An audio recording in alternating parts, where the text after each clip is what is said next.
Ahojte priatelia, vítam vás pri sledovaní ďalšej časti projektu Stavba chatky na kolesách. V predchádzajúcej časti som na komplet dokončil podlahu a všetko mám pripravené na to, aby som sa mohol pustiť do stavby obvodových stien.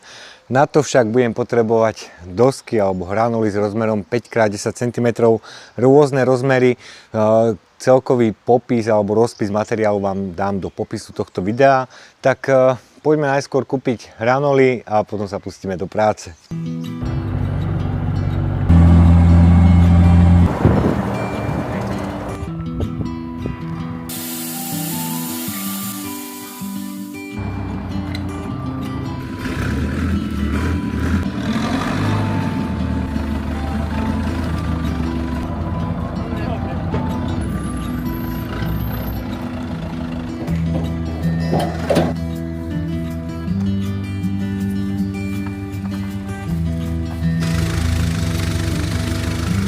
Čo?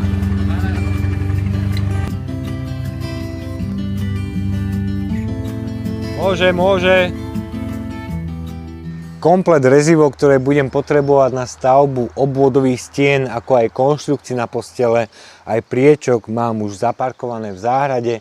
Ďakujem Peťovi a jeho ocinovi Maťovi za pomoc pri tomto projekte. Sú to chalani, ktorí mi veľmi pomáhajú pri tomto projekte. Ja som sa im ešte takto verejne ani raz nepoďakoval, takže chalani, veľmi pekne vám ďakujem. Veľmi si to vážim, lebo mali by sme si navzájom pomáhať a ako môžete vidieť, priviezli mi sem vozík mi tu nechali, kým to všetko neminiem. A týmto by som chcel poďakovať aj firme Drevocentrum, kde sme boli zobrať toto rezivo. Táto píla sa nachádza v Hliníku nad Hronom. Keď vychádzate z Hliníka smerom na Banskú Štiavnicu, tak po pravej strane je bývalé družstvo a tam je táto píla. Mal som možnosť si to tam popozerať, videl som impregnačné vane, kde sa drevo impregnuje niekoľko hodín, čiže keď si to porovnám, že vy si kúpite nejaký impregnačný náter a prebehnete to štecom, tak určite to nemá taký význam, ako keď vy si to rezivo namočíte na niekoľko hodín do toho impregnačného roztoku a to drevo sa vám do hĺbky naimpregnuje. Čo mám informáciu, tak sa to impregnuje možno aj 5 hodín, čiže naozaj to drevo nasiakne tým impregnačným náterom alebo náterom roztokom v tomto prípade. A spoločnosť Drevocentrum podporila tento projekt a za čo im veľmi pekne ďakujem. Mal som tam možnosť vidieť aj rôzne spojovacie materiály, ktoré ponúkajú. Dokonca som tam našiel také rôzne konzoly, ktoré viete použiť pri výrobe detských ihrísk, na hojdačky, takže to ma veľmi zaujalo. Takéto rezivo, čo sa týka štandardov, ako je 5x10 cm, 10x10 cm, to tam majú štandardne skladom, čiže keď tam prídem, poviem, že potrebujem to a to, tak si to môžem hneď odviesť. Ak potrebujete nejaké atypické rozmery, tak do 2, maximálne 3 dní vám to vedia pripraviť, takže ja som s firmou Drevocentrum veľmi spokojný, dokonca keď som robil pergolu, tak som od nich bral materiál a to sme ešte medzi sebou nemali žiadnu spoluprácu. Takže ďakujem firme Drevocentrum za spoluprácu pri tomto projekte. A dnes už máme večer, zajtra máme sobotu, zajtra ma čaká celodenná brigáda, kedy prídu aj nejakí moji sledovatelia, príde aj kamarát, takže budeme viacerí, ktorí mi pomôžu pri stavbe týchto obvodových stien, na čo sa už veľmi teším. Takže dnes idem iba oddychovať. Rezivo je v záhrade a zajtra ideme makať a budeme makať do večera, kým nebudú všetky steny hotové, tak vidíme sa ráno. Dobré ráno priatelia, máme tu sobotu, je nejakých 7 hodín a idem si toto odokryť a okolo 8 príde môj spolužiak z Gimpla, Tomáš, ktorý aktuálne býva v Bratislave, tak mi príde pomôcť, potom príde okolo 8:30 Pali, ktorý je môjim sledovateľom. Stretli sme sa spolu prvýkrát v Bratislave na festivale záhrad a hobby, kde som sa spoznal aj s jeho rodinkou. Tak bude to celkom zaujímavá akcia. A ja sa už teším, keď to bude hotové. Takže idem to ešte poodokrývať. Pôjdem si ešte kúpiť závitové tyče na upevnenie tých obvodových stien, ako som vám spomínal v predchádzajúcej časti, že to chcem previazať s tou spodnou kovovou časťou, takže potrebujem ešte závitové tyče. Neviem, či tam nedám asi 10 alebo 12, uvidím. Mám 13 vrták do železa, tak možno nejakú 12 závitovú tyč by som použil. Tak, mám to takto zakryté z toho dôvodu, že v noci býva vlhko. Môžete vidieť, že to je riadne zarosené, tak aby tá OSB doska netrpela, keď už je taká drahá. A ja sa už teším dnes, že to bude mať svoj tvar. Som zvedavý, koľko urobíme. Chcel by som urobiť samozrejme čo najviac. Nemám ešte rezivo na krokvy, takže krokvy si urobíme na budúce. Ale rozmýšľam, že krokvy urobím už priamo na mieste.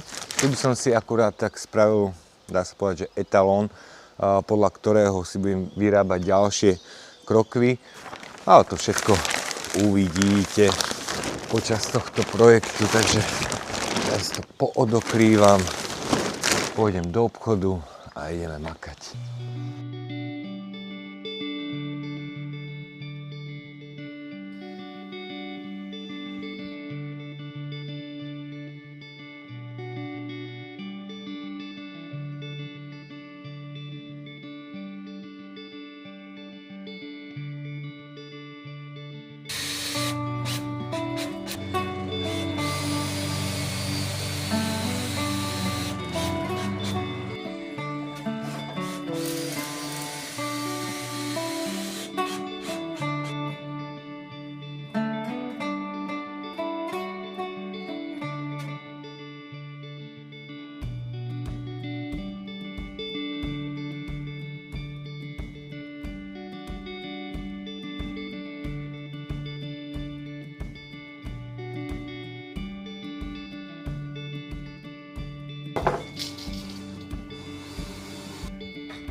Tak milí priatelia, máme nejakých 8 hodín večer a dnes sa nám podarilo na komplet urobiť obvodové steny, aj keď ešte potrebujem dokončiť nejaké tie detaily. Na tejto jednej strane už máme upevnenú tú stenu pomocou tých závitových tyčí o ten L-kový spodný profil, čo som vám spomínal.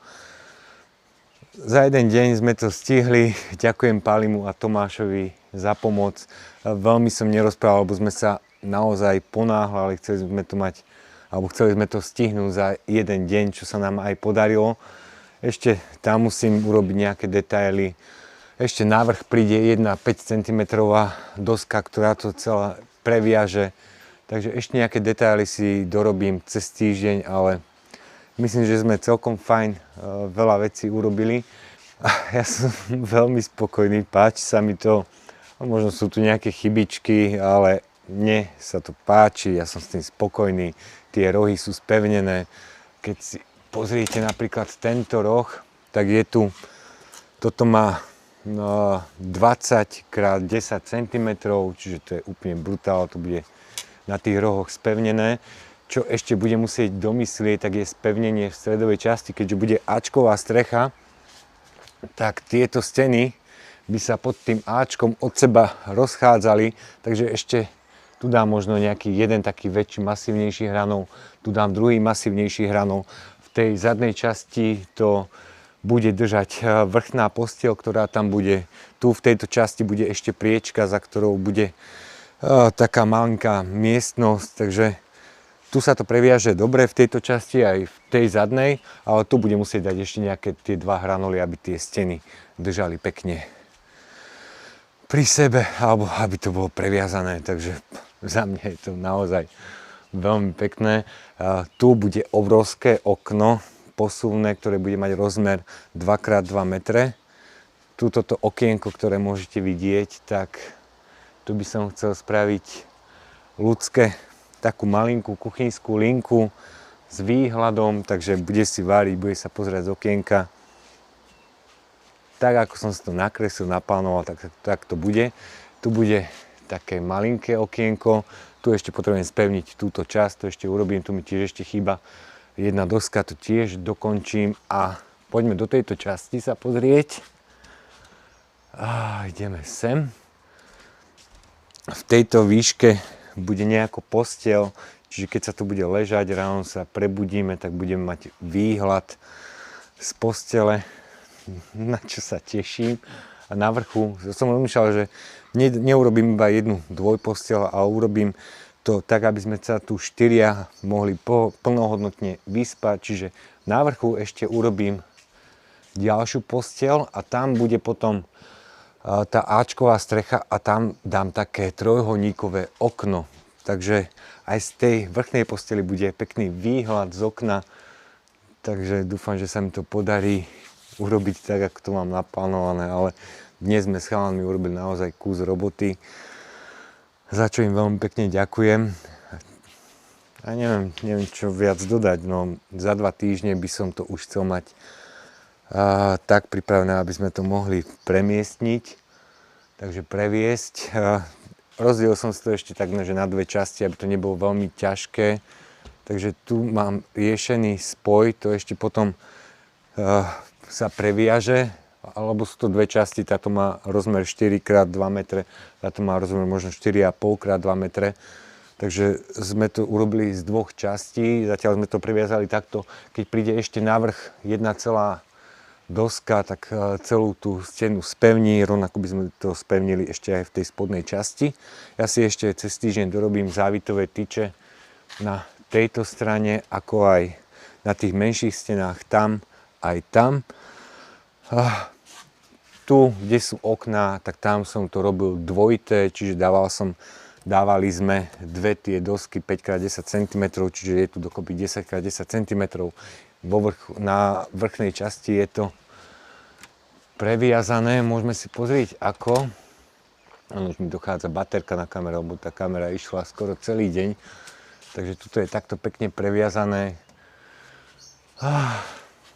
Bolo to naozaj dosť roboty a pieklo na nás slnko. Do tej 10.11. sa robilo v pohode, ale potom už začalo piecť a začalo nás opalovať do červena.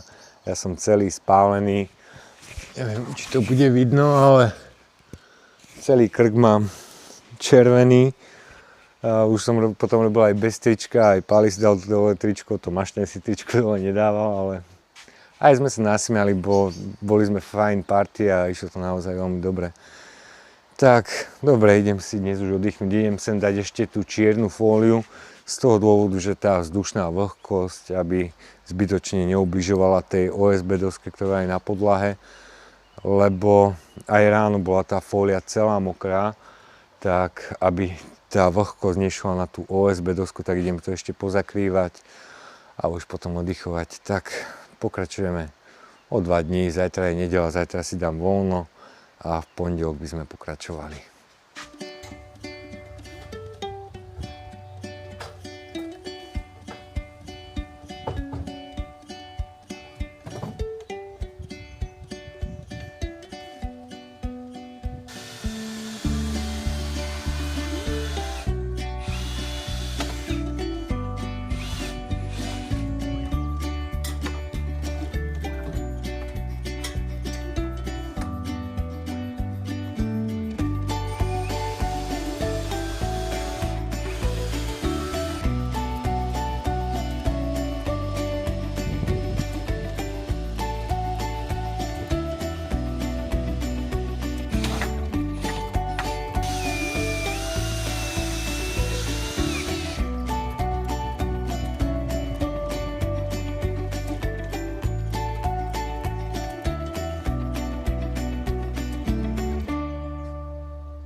Milí priatelia, prešli 2 dni, ja už mám pripravené 2 krokvy, asi dokopy zo 14, takže ma čaká teraz veľa práce. 2 som si urobil takto na skúšku, aby som si skontroloval, či mi sedia všetky uhly. Tak vyzerá, že to sedí, tak potrebujem si teraz z týchto KVH-čiek, ktoré mám určené na stavbu chatky s rozmerom 6x12 cm, vyrobiť zvyšné krokvy. Ako som spomínal, dokopy nejakých 14 kusov, takže 2 už mám, tak ešte 12 kusov. Čiže potrebujem dokopy 24 takýchto kusov, urobiť si na nich uhly, urobiť si spoje. No takže ma čaká dosť veľa práce, tak idem sa teda pustiť do práce. A keď urobím tieto krokvy, tak by som ukončil dnešnú časť a na budúce neviem, čo budeme robiť, lebo nejako som sa v tom stratil, neviem čo skôr, čo ďalej. Popremýšľam a v ďalšej časti sa potom dozviete, že čo nás bude čakať na budúce. Takže idem si ešte popripravovať tieto krokvy. Za deň si pripravím možno nejakých 4, 5, 6 kusov. Tak robota na nejaké 3 po obede, tak idem rýchlo makať, nech urobím toho čo najviac.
Tak za 2 pobedia sa mi podarilo pripraviť všetky krokvy, ktoré budem potrebovať na stavbu strechy. Pri tom, ako som robil tie krokvy, tak som mal možnosť premýšľať, teda mal som čas premýšľať, že čo ďalej, čo bude ďalej postupovať, takže už to mám všetko premyslené. Takže tým by som ukončil dnešnú časť. Ja dúfam, že sa vám dnešná časť páčila. Ja ďakujem firme Drevocentrum za spoluprácu pri tejto časti. Rovnako ďakujem Maťovi, Peťovi, Tomášovi a Palimu za pomoc v tejto časti. A ja dúfam, že sa vám dnešné video páčilo. Ak sa vám páčilo, tak budem rád, keď dáte like na toto video a nejaké ďalšie časti z tejto alebo z tohto projektu si môžete pozrieť tu. Ahojte priatelia a vidíme sa na budúce.